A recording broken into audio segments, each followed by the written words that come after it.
Once upon a time, in a small dusty village surrounded by hills and dry farmland, there lived a girl named Adise. She was 17, tall and slim, with skin the color of fresh palm kernels and a face that still carried sadness, even when she smiled. Her eyes were soft, like someone who had cried too many silent tears and never got the chance to wipe them away. Everyone in the village knew Adise, not because she had rich parents, or fine clothes, or a loud voice. No, people knew her because she was the girl who lost everything and still never complained. After her parents died in a fire 5 years ago, Adise was taken in by her father's younger sister, Mama Neka, and her husband, Uncle Sunday. From that day, her life changed completely. The warm beds and fresh food she once enjoyed disappeared. She no longer wore the beautiful clothes her mother used to sew for her. She no longer sat in front of the house braiding her mother's hair or singing with her father during evening walks. Instead, Adise became the house girl. Every morning, while the rest of the household still slept, Adise was already up, sweeping the compound with a broom that scratched her fingers. She cooked, fetched water, washed clothes, and took care of her cousin Chinier, who was just 1 year younger than her. But Chinier never lifted a finger. "Where's my breakfast?" Chinier shouted from inside the house one morning. Adise didn't answer. She was in the backyard, cooking yam on a firewood stove, her eyes red from the smoke. Mama Neka stepped out of the house with a wrapper tied loosely around her chest. She looked around, her voice sharp. "Hey, this girl. So it's now that you are cooking?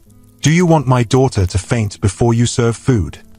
Adise quickly stood, wiping her hands on her wrapper. "I'm sorry, Auntie.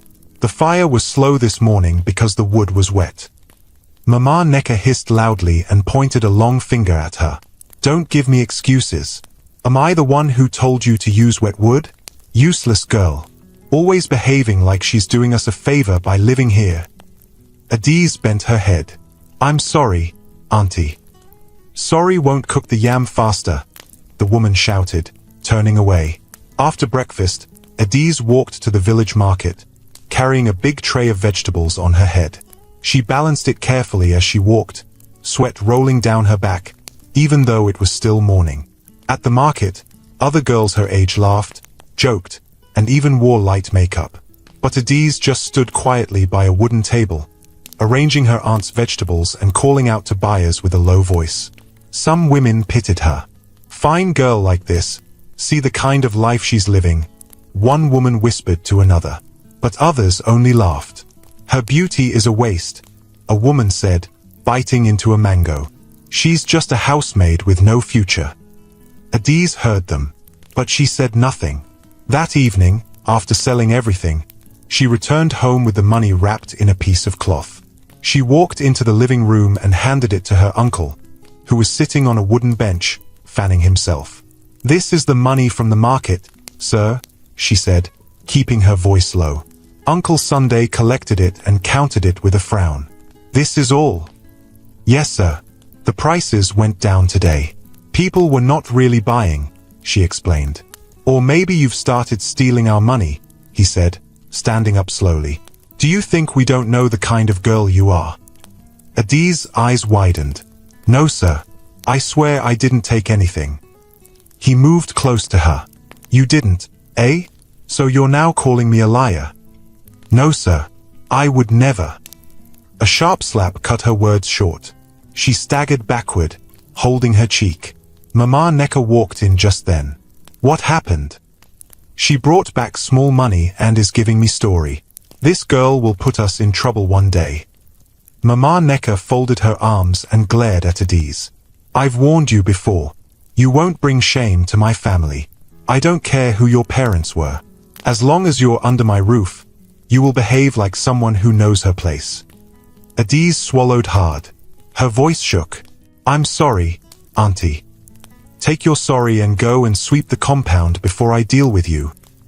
That night, Adise sat outside the small kitchen with a candle in front of her. She opened a worn-out Bible that used to belong to her father. Her fingers brushed over his handwriting inside the cover. "Keep trusting, Adise. God sees everything." She smiled sadly and whispered, "Mama, Papa, I miss you, but I'll keep being strong. A few days later, something changed in the house. A tall man in a white car came to visit. He wore gold rings and carried himself with pride. His name was Chief Ig, and he had come to seek a wife. Mama Necker and Uncle Sunday welcomed him like royalty. They served him drinks and even opened a bottle of malt they had been hiding. "Chief, you are welcome," Uncle Sunday said, grinning. "Our daughter Chania is ripe for marriage." Chief Ig laughed. "I actually came to ask for your niece's hand. The one I saw at the market last week, Adiz, I believe. She carries herself with so much humility." The smiles on their faces disappeared. Mama Necker's eyes darkened. She forced a laugh. "Chief, you must be joking. That girl? She's a troubled one. We're just managing her. She talks to boys anyhow and even stole from us once." Adiz, who was in the kitchen, overheard everything. Her hands trembled. Chief Ig frowned. "Oh, I didn't know." Uncle Sunday nodded quickly. "Better you take our real daughter. Adiz is just a burden we're carrying." The next day, Chief Ig left the village. He didn't return. Adiz stayed quiet, but her heart was broken. Not because she wanted to marry Chief Ig, but because her own blood had destroyed her name with lies. Later that evening, while the family was eating, Uncle Sunday suddenly banged the table. "This girl is bringing us disgrace," he shouted. "Imagine, a whole chief came for marriage, and because of her, he left." "But you told him she was bad," Chania said, confused. "Keep quiet." Mama Necker snapped. "That girl is a curse. I don't want to see her in this house again." Uncle Sunday stood and paced the room. "We'll marry her off. Let her go and suffer in another man's house." "To who?" Mama Necker asked. A slow, wicked smile spread across his face. "To that beggar that sleeps under the bridge. Obina." Everyone turned to him in shock. Mama Necker blinked. "Obina? That mad-looking man with torn clothes?" "Yes. Let the whole village laugh. Let them know that this girl is not our daughter. If shame is what she wants to bring, we'll give it to her fully." Adiz stood silently at the doorway. Her heart dropped. They had made their decision.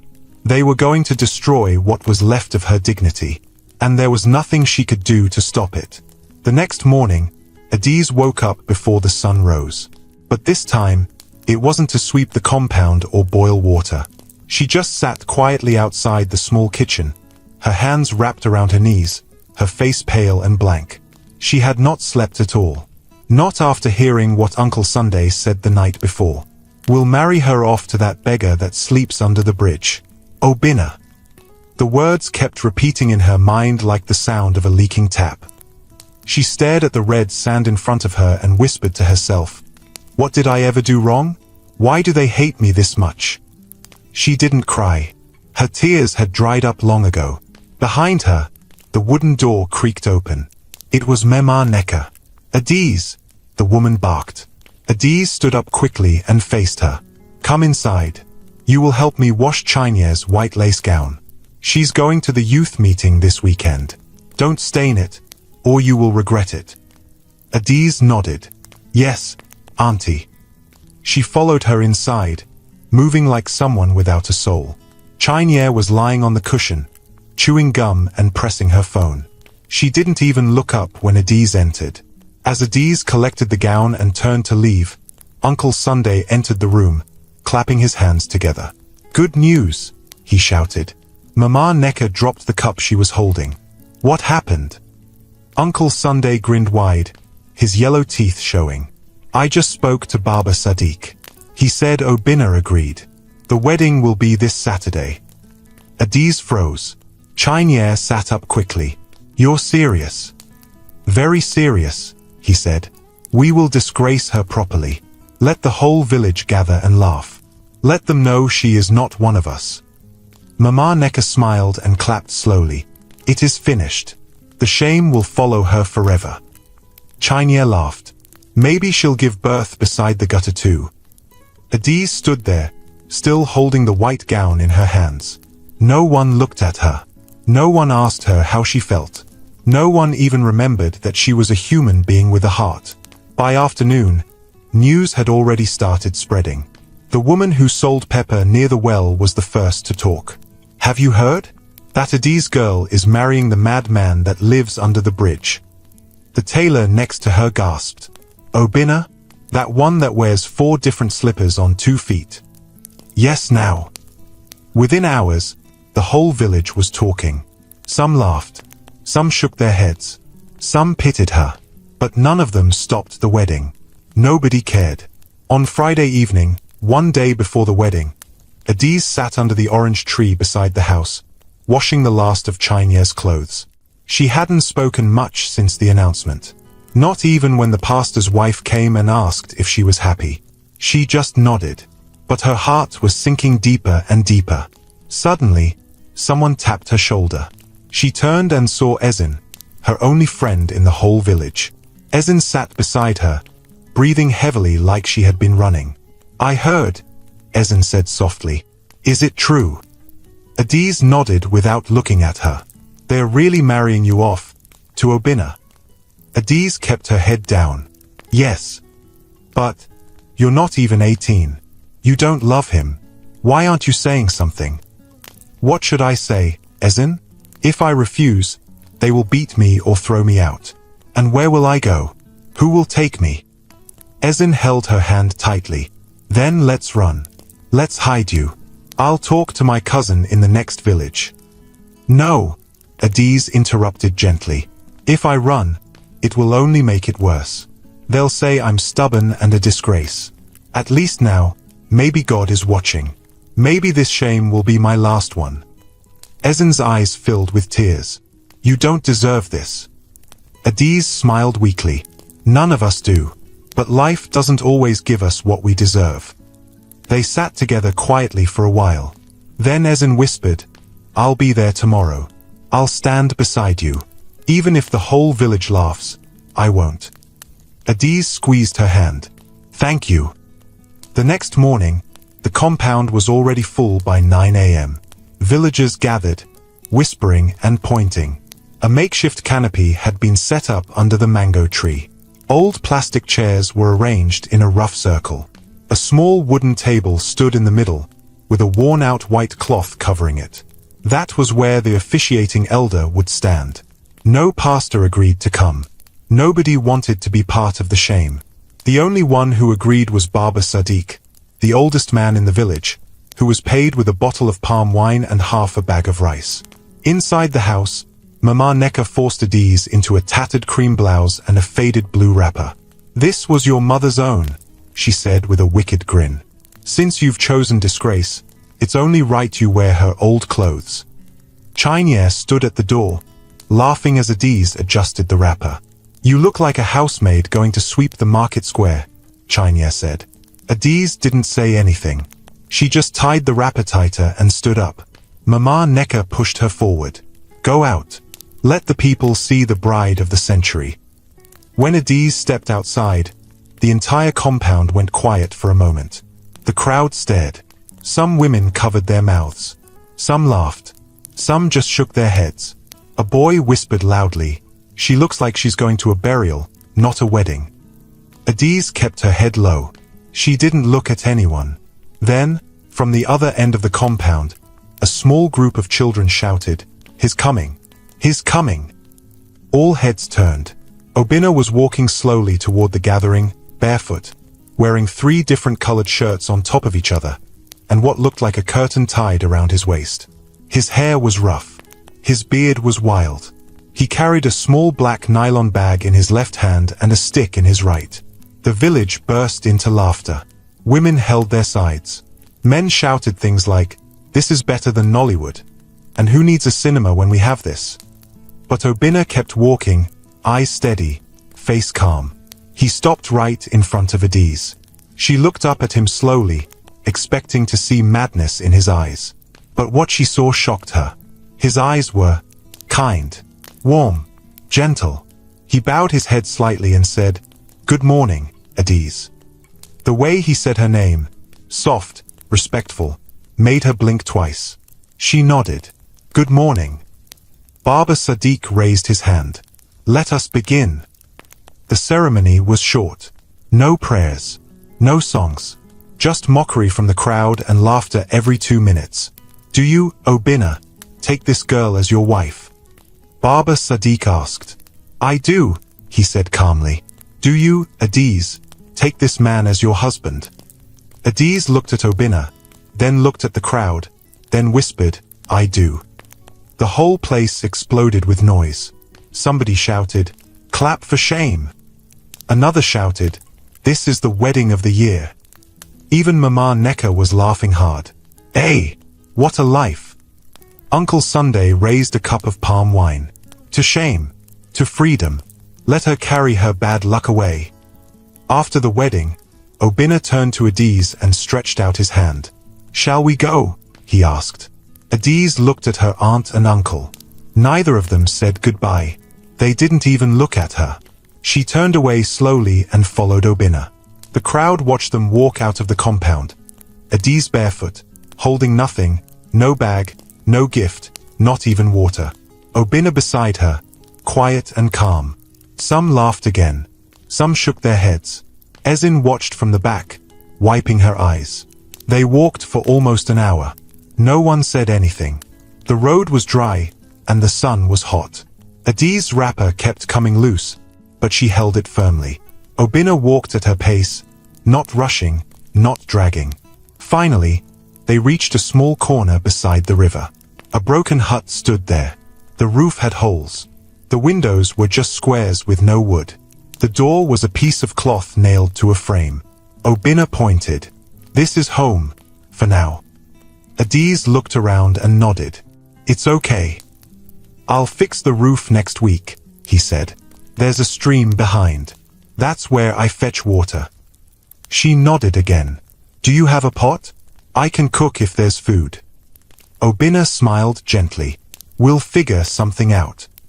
Inside the hut, the only things she saw were a straw mat, one small pillow, a plastic cup, a black kettle, and a torn blanket. Adiz stood silently. Then she sat on the floor and began sweeping the sand into a corner with her hands. Obina watched her and said softly, You don't have to do anything now. You must be tired. Adiz shook her head. No, I want to make it clean. He didn't argue. He just sat beside the door, staring at the river. After a while, she asked, Why did you agree to marry me? Obina didn't turn. He just said, Because sometimes, God places things in front of us for a reason. And I don't say no to what he brings. She didn't understand what he meant. But for the first time in weeks, she felt like someone saw her. Not as a burden. Not as a curse. Not as shame. Just a girl trying to survive. The first night in the hut was quiet, but not peaceful. Adiz sat on the cold straw mat, her legs crossed and her eyes staring at the wall made of mud and bamboo sticks. Obina was outside, sitting on a flat stone near the riverbank, facing the moonlight. The room was dark, lit only by a small lantern Obina had placed on the floor. It made the shadows dance across the walls. The roof creaked when the wind blew, and the night was filled with the sound of crickets and distant frogs. Adiz looked around again. There was nothing in the hut that looked like a home. No clothes, no food, no plates. Just one plastic cup, one kettle, a torn wrapper used as curtain, and the old mat she was now sitting on. Still, she didn't complain. After all, this was the first time she was living somewhere without being shouted at, without being insulted, without being reminded that she was not wanted. The silence outside made her nervous. Obina had barely spoken since they arrived. He showed her the hut, helped her clean, fetched a little water from the stream, and then quietly stepped outside. She stood up, walked to the doorway, and looked out. He was still there, sitting with his back straight, eyes fixed on the flowing river.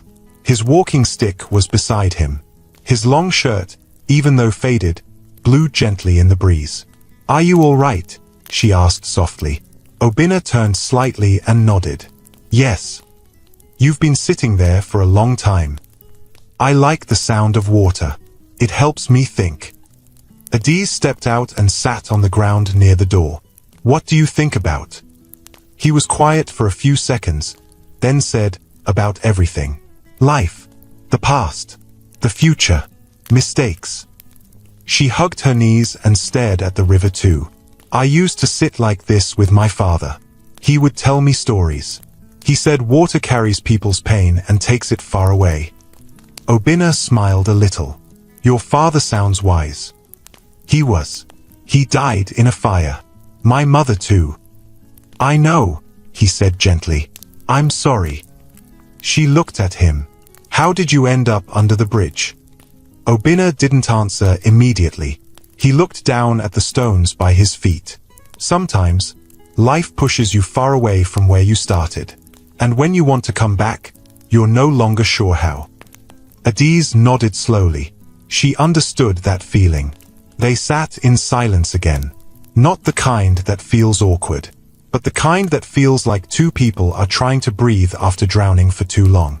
The next morning, Adiz woke up early. She rolled up the mat and folded the blanket. Her neck hurt from sleeping on the hard floor, but she didn't complain. She stepped outside and saw Obinna already sweeping around the hut with a small bunch of palm fronds. Good morning, she said. Morning, he replied with a smile. You slept well?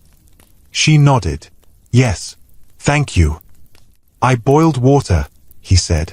It's still warm. You can wash your face. Adiz walked to the small clay pot near the firewood area and saw the steaming kettle beside it.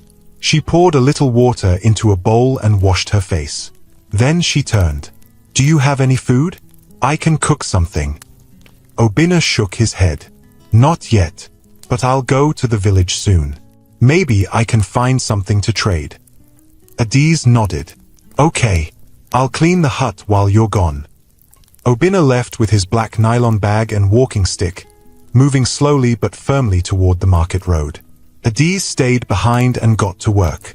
She swept the hut again, gathered the scattered stones around the front, picked up broken pieces of wood and stacked them neatly. She even used water from the stream to scrub the mud floor. By the time she finished, the sun was high, and her clothes were soaked with sweat. But the place looked cleaner. Even the air smelled fresher. She looked around and smiled for the first time in days. Obinna returned around noon with a small black pot, 2 cups, a few onions, some gari, and dried fish. It's not much, he said, but it's something. Adiz took the items from him carefully. This is plenty. Thank you. She boiled water, roasted the dried fish a little, and made gari with salt and onions. It wasn't a rich meal, but when they sat and ate it together on the floor, it felt like the best food in the world. After eating, Obinna washed the plates while Adiz cleaned the pot. Then he sat under the tree outside and pulled out a small notebook from his bag. Adiz noticed it and asked, You can write? Obinna looked at her with a raised eyebrow. Of course. Can't you? She shook her head. My uncle stopped me from going to school after primary 6. He nodded slowly. If you want, I can teach you. Adiz blinked. Really? Yes, everyone deserves to read and write. That evening, he taught her how to spell her full name in capital letters. She repeated it over and over like a song. Adaeze, she said proudly. Obinna smiled. Perfect. Days passed. Then weeks. Life in the hut was hard, but it was peaceful. They had no money, but they always found a way to eat.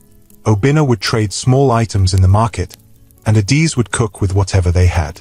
Sometimes they ate roasted yam, sometimes pepper soup with no meat. At night, they sat outside and talked. Obinna told strange stories, not village tales, but deep things about the world, about how people hide their true selves. Adiz started to notice things. He spoke with big words sometimes, then quickly changed them to smaller ones. His hands, though rough, had soft nails, like someone who once lived well. And sometimes, when he thought she wasn't looking, he stared at the stars like they were his old friends. One day, she asked, Who were you before? He looked surprised. What do you mean? You talk like someone who used to live another life. A better one. You walk like someone who knows more than he says. Obinna didn't smile this time. He looked at her seriously. And you talk like someone who sees through people's masks.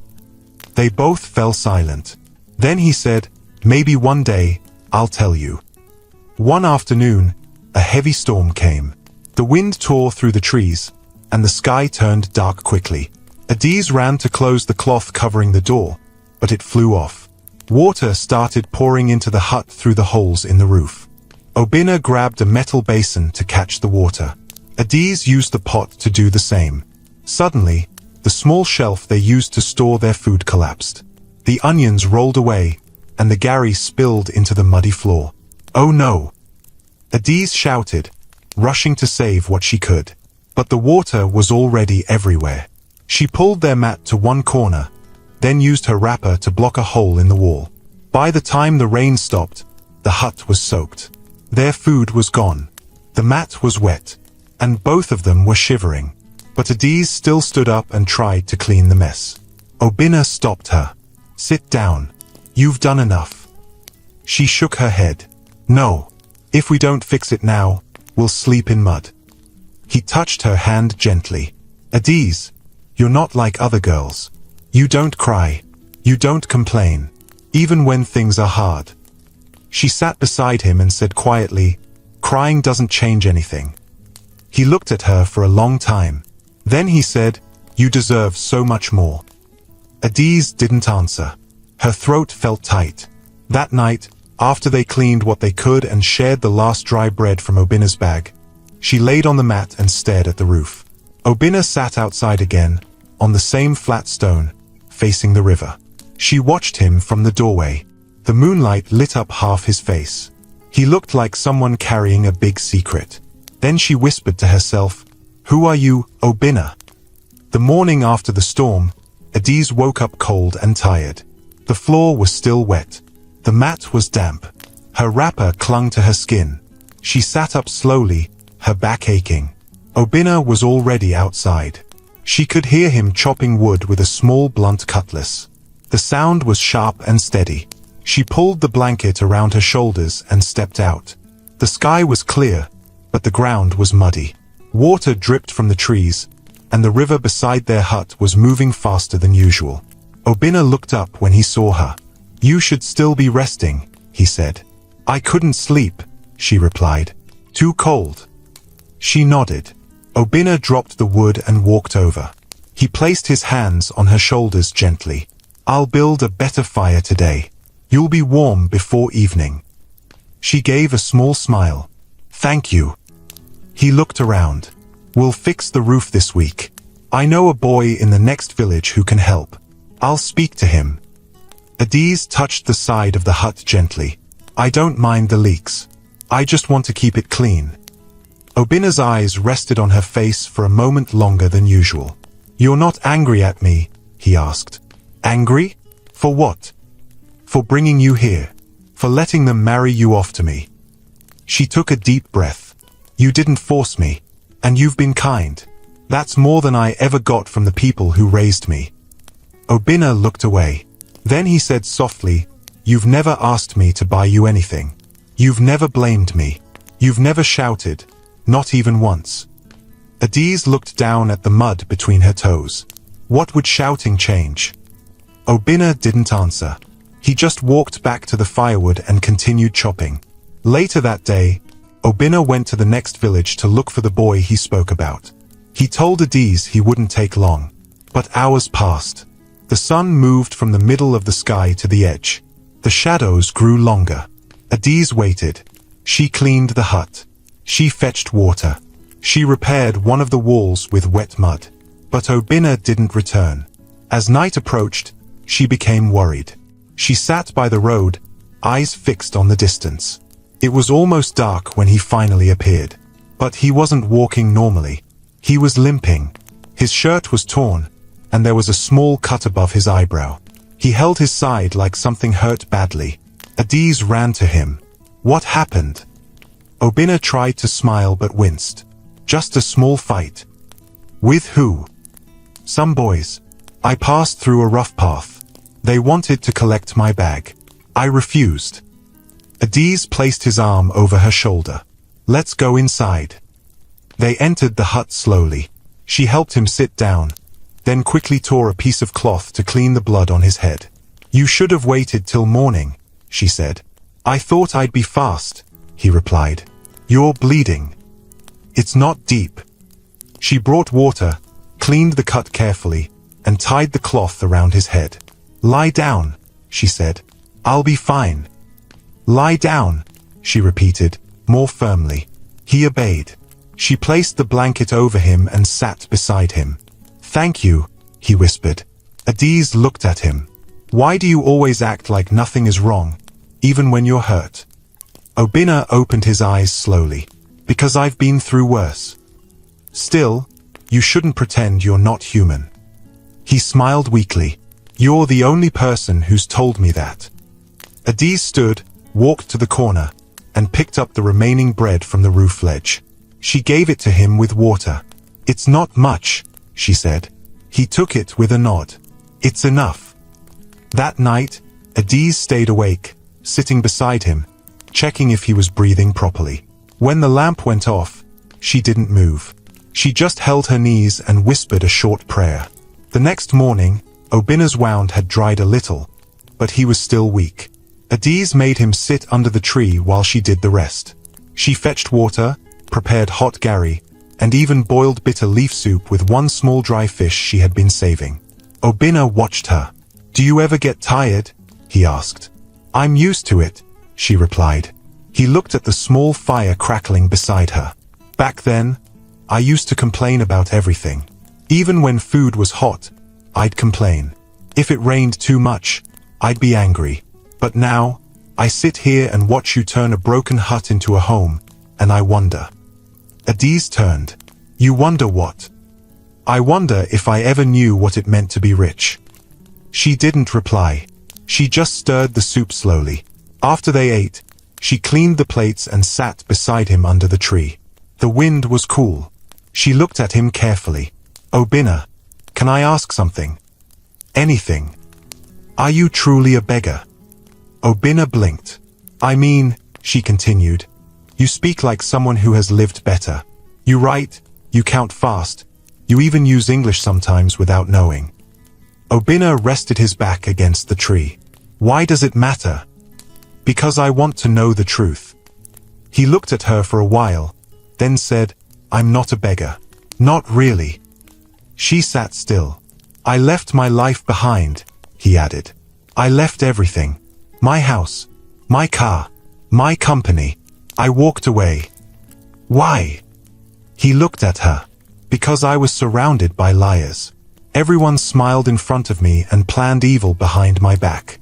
I wanted to know if there were still people in the world who were good, even when they had nothing. Adiz stared at him. So you came here, dressed like a madman. Obinna nodded. And the whole village believed it. Only you didn't treat me like trash. She was quiet. Obinna leaned forward. Adiz, I've been watching you. From the first day we met. I pretended to be sick one night, just to see what you'd do. You gave me your only food. I dropped money on the floor and left it there. You saw it and didn't take it. You wash.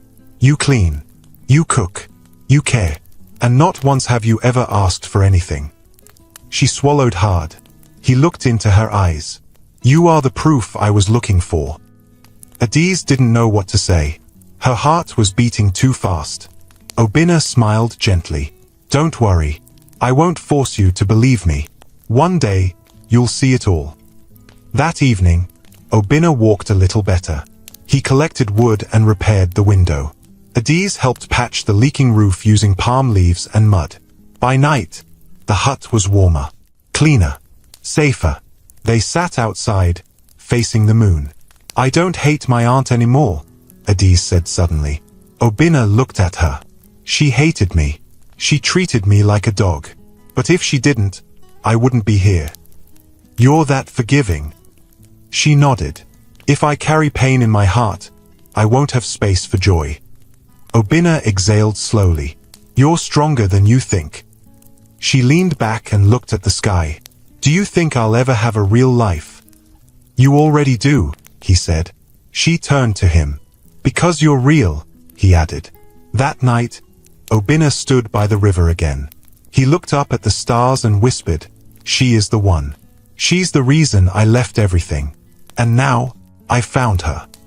Then he reached into his bag and touched a phone wrapped in cloth. It had been off for months. But soon, it would come on. Very soon. The next morning felt different. The air was still. The birds were quiet. The sky looked too blue. Even the trees beside the river didn't shake as usual. Adiz stepped out of the hut holding the black kettle and looked around. Something didn't feel normal. She walked down to the stream to fetch water. As she bent to scoop, she looked at her own reflection. Her eyes were no longer full of fear. Her skin looked clearer. Her face was tired but peaceful. She stood upright and whispered, "God, are you really watching me? Did you hear my prayers all those years?" Then she turned and climbed back up the path to the hut. When she reached, the door was open. Obinna was not inside. She looked around the small compound. He wasn't outside either. She placed the kettle down and called softly, "Obinna." No reply. She walked to the edge of the trees. "Obinna." Still nothing. She sat down beside the tree, worried. He had never left without telling her. He always said where he was going. He always came back before evening. This time, he didn't even take his walking stick. Hours passed. Adiz cleaned the hut. She swept the yard. She cooked watery okra with crayfish. She left a portion for him. But he didn't return. By nightfall, she couldn't sleep. She stepped out of the hut and sat on the stone he always sat on. Her fingers trembled. Her heart raced. Her eyes searched the trees for any sign of him. But he was gone. 2 days passed. Still, no sign. On the third day, she woke up early and started walking toward the village. Her feet were tired. Her throat was dry. But she kept going. When she reached the village square, she saw something strange. People were standing in groups, talking. Old women held their mouths wide open. Children were running back and forth, shouting, "Come and see! Come and see! Rich man don't enter our village." Adiz paused. She turned to one of the women near the fruit stall. "What's going on?" she asked. The woman didn't even look at her. She was too busy staring down the road. Adiz followed her eyes. A black SUV was driving slowly into the village. Behind it, 2 more cars followed. Shiny, big, and covered in dust from the village road. The cars stopped in front of the chief's palace. Uniformed men stepped out quickly, their shoes clean, their faces serious. The door of the first car opened slowly. A man stepped out.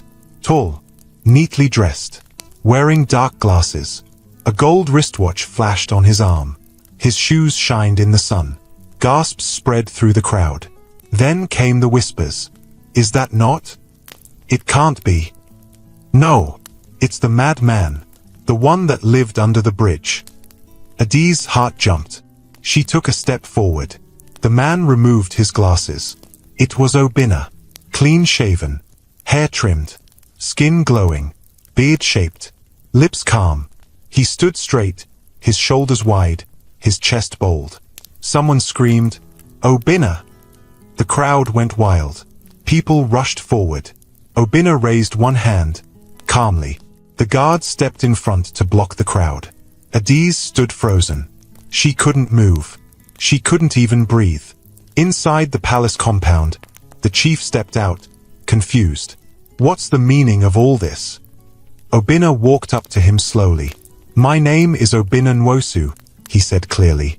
"Son of the late Chief Chibuza Nwosu, owner of Nwosu Oil and Gas, Nwosu Estates, and Nwosu Foundation." The chief blinked. I remember. Your father came to this village once." Obinna nodded. "Yes, I'm his only child." The chief looked down. "They said you were missing, that you died years ago." Obinna smiled. "I was missing, but I didn't die." The chief held his staff tighter. "Why did you come back now?" "I came to see something," Obinna said, "and I found it." The villagers were still outside the gate, shouting and whispering. Obinna turned to one of his men. Where is she? Still outside the crowd, sir. Bring her. Two guards stepped out quickly. Adiz didn't run. She just stood still, eyes wide, heart pounding. One of them came to her gently. Please follow us, he said. She looked at the ground. Why? Someone is waiting for you. They walked her through the crowd. The villagers parted, staring at her like she was a ghost. Some looked shocked.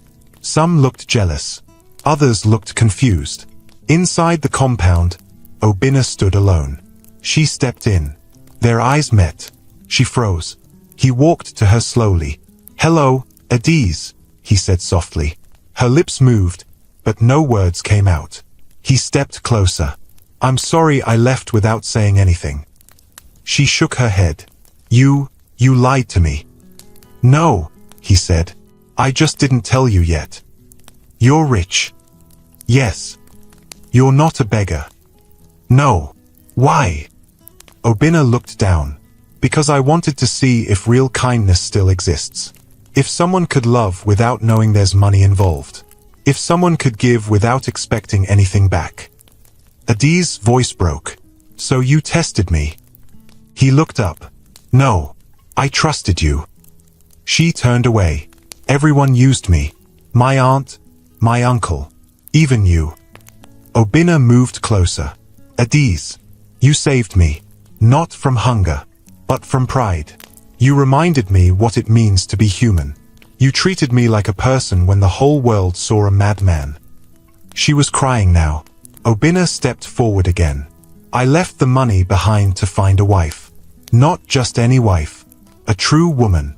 A woman who knows pain, but still chooses to love. He knelt down. The whole palace went silent. The chief looked stunned. The guards looked shocked.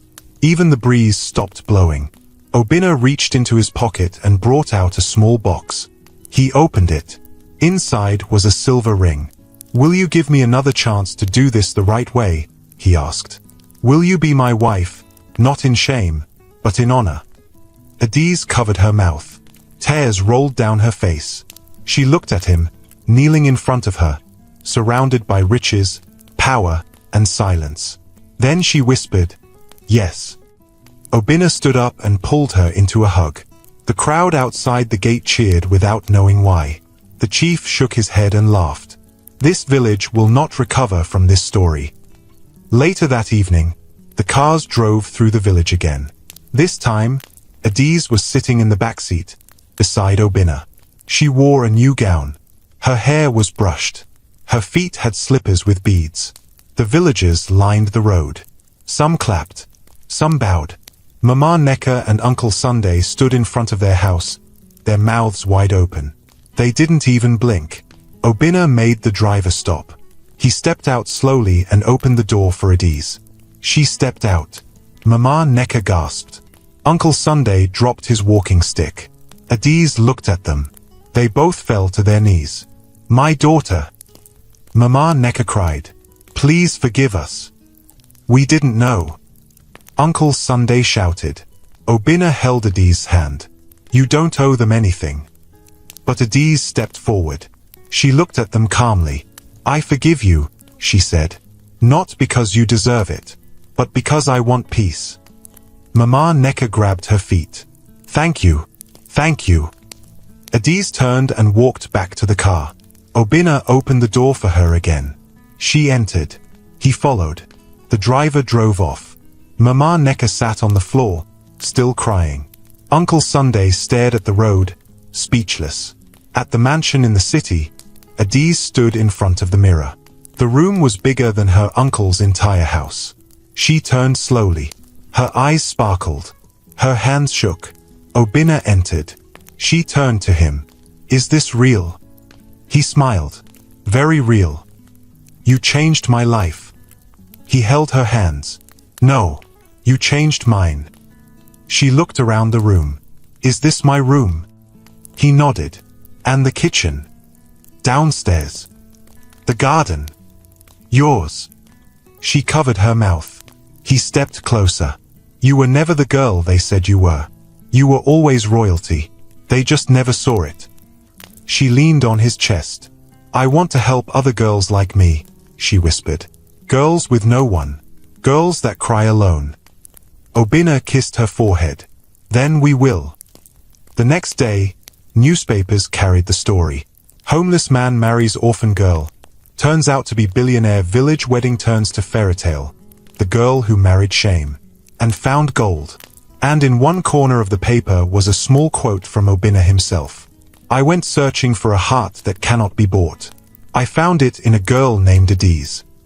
Adiz stood at the large glass window of the mansion, staring out at the garden. The sky was bright. The trees were tall and quiet. The flowers in the yard swayed gently like they knew they were being watched. She had never seen a house so big.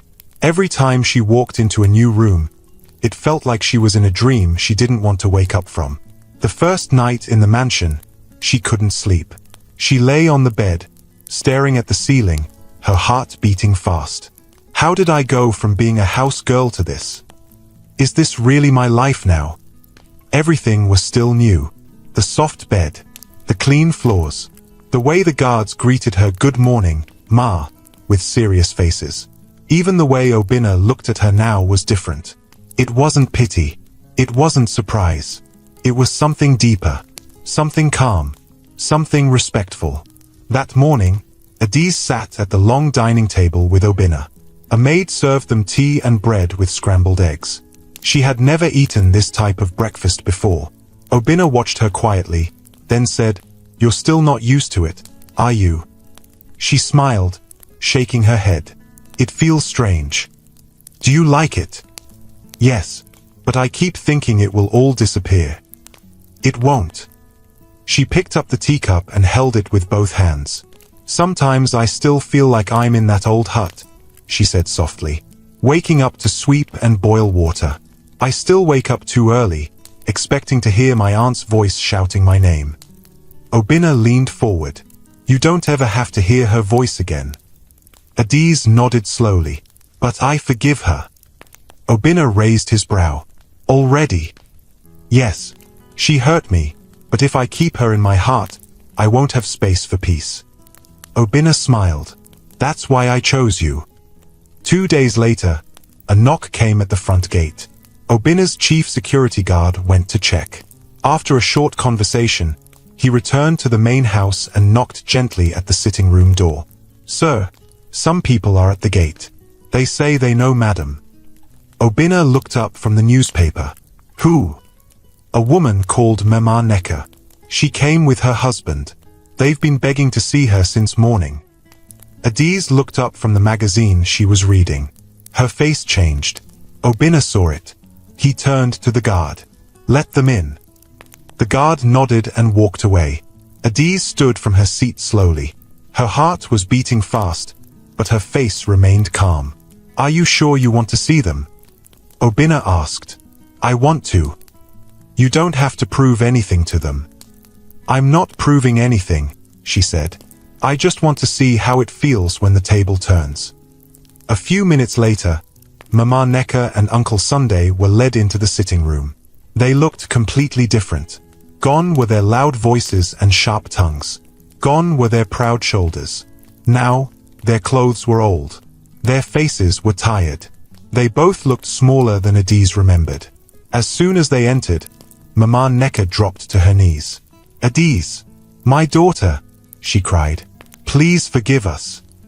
Uncle Sunday knelt beside her, looking down. "We are sorry. We didn't know. Please, Adiz."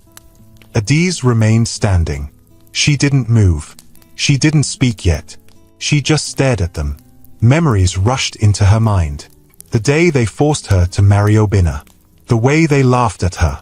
The day they called her a curse. The countless nights she cried alone in the kitchen.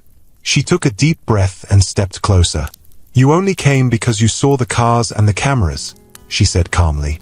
"Not because you truly care." "No," Mama Necker said quickly. "We care. You are our blood. You sold me off to disgrace me." Uncle Sunday spoke softly. "We were blind. We were wicked. Please, give us one more chance." Adiz looked at them quietly. Then she said, "If I had died in that hut, you would not have cared. You would have said I deserved it. But now, because I wear clean clothes and eat good food, you remember me." Tears rolled down Mama Necker's cheeks. "You can take the food," Adiz said. "You can take the money, but you can never buy back the years you stole from me." They remained on the floor, crying and begging. Obinna stood beside Adiz and asked, "Should I have them removed?" Adiz shook her head. "No." She turned to them again. "I forgive you." They looked up quickly, shocked. "But forgiveness is not the same as access," she added. "You can go now." They were silent. "Take the food we will send you," she said, "and go live your life. I'll live mine." Obinna gave a small nod to the guard. He signaled another man to escort them out. As they were led out, Mama Necker kept turning back, crying, "Adiz, my daughter." But Adiz didn't respond. She just turned around and sat down. Obinna stood behind her and placed his hands gently on her shoulders. "You did the right thing," he whispered. She wiped her eyes slowly. "I don't want to hate anyone," she said, "but I will never forget." A week later, Obinna took Adiz on a tour of his foundation. They visited a home for abandoned girls. Adiz spoke with them, hugged them, and even joined them in cooking. When they left, she told Obinna, "I want to help more of them." He smiled. "We'll build a new center. It will be named after you." "No," she said. "It should be called the Home of Second Chances." Obinna looked at her for a long time. "You're the girl they tried to bury," he said. "But they didn't know you were a seed." Adiz smiled gently. Later that night, they sat in the garden. The stars were bright. The wind was soft. Adiz leaned her head on Obinna's shoulder. "Do you remember the night we met?" she asked. "Yes. You were wearing your mother's wrapper. You were wearing 3 shirts and mismatched slippers." They both laughed quietly. Obinna held her hand. "From shame to grace. From broken to blessed," Adiz replied. They sat there quietly, listening to the sound of the water fountain nearby. Then Adiz said, "I'm ready." "Ready for what?" "To marry you again. Properly this time." Obinna looked at her and smiled. "Then let's plan the biggest wedding this village has ever seen." The air inside the study room was cool and quiet. Adiz sat on a soft chair with her hands resting on her lap. She watched the wall clock slowly tick. The second hand moved like it was dragging time along with it. Obinna stood at the far end of the room, speaking quietly on the phone. His voice was calm but serious. His eyes kept flicking toward her like he was holding back something. When he ended the call, he turned fully and walked back to her. "They found something," he said. Adiz straightened in her seat.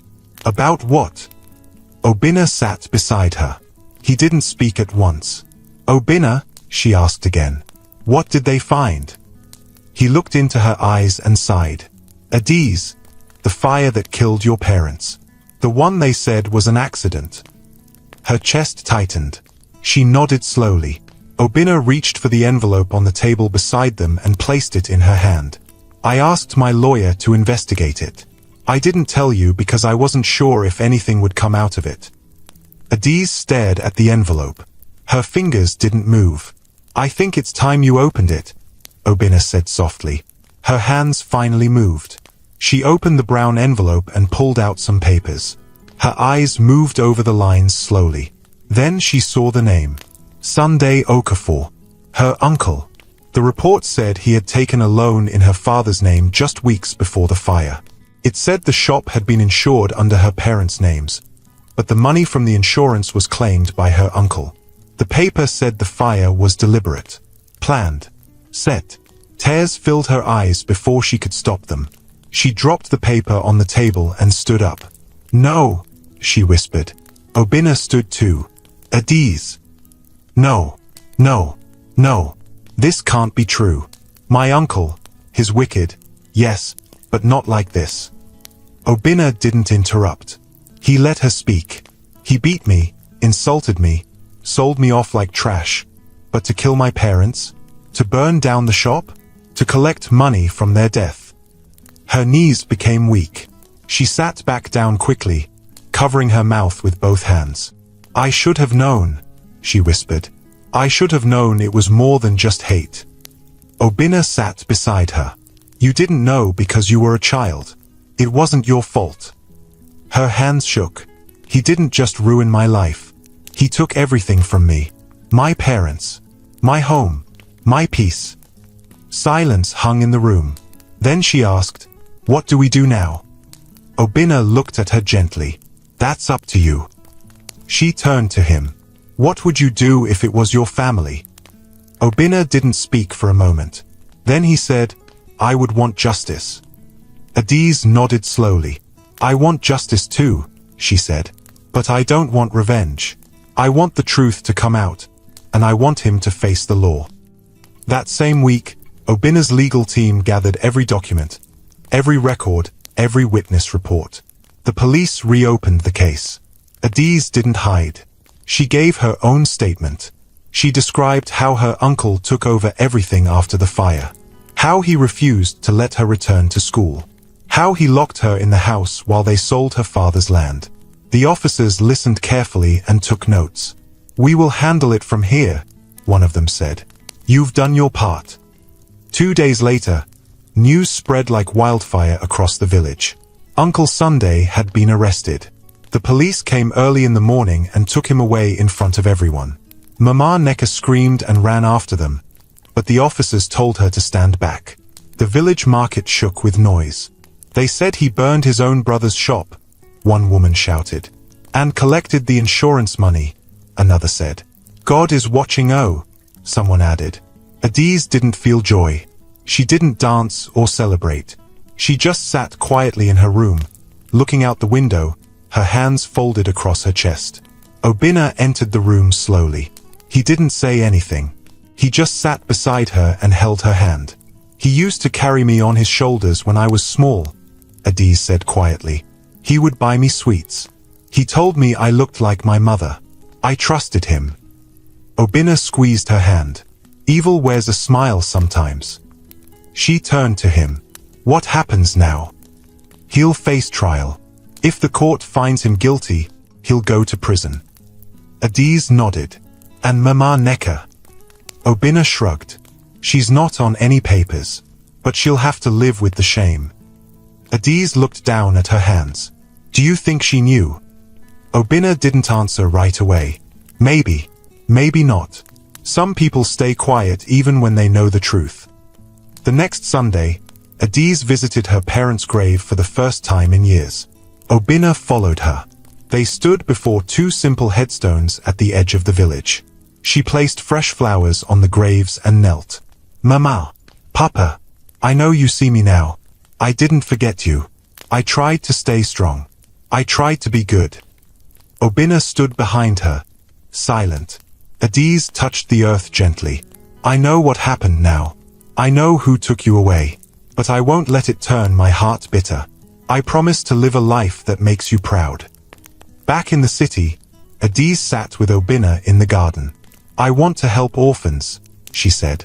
"Not just feed them. I want to give them school, protection, love." Obinna nodded. "We'll build more centers. I want to name this one after my parents. The Chika and Amaka Foundation." Obinna smiled.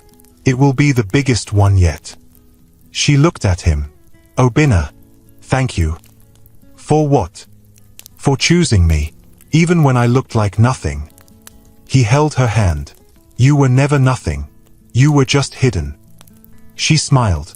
"Let's not hide anymore," she said. "Let's go back to the village. Let's show them what grace looks like." The sun rose slowly over the village.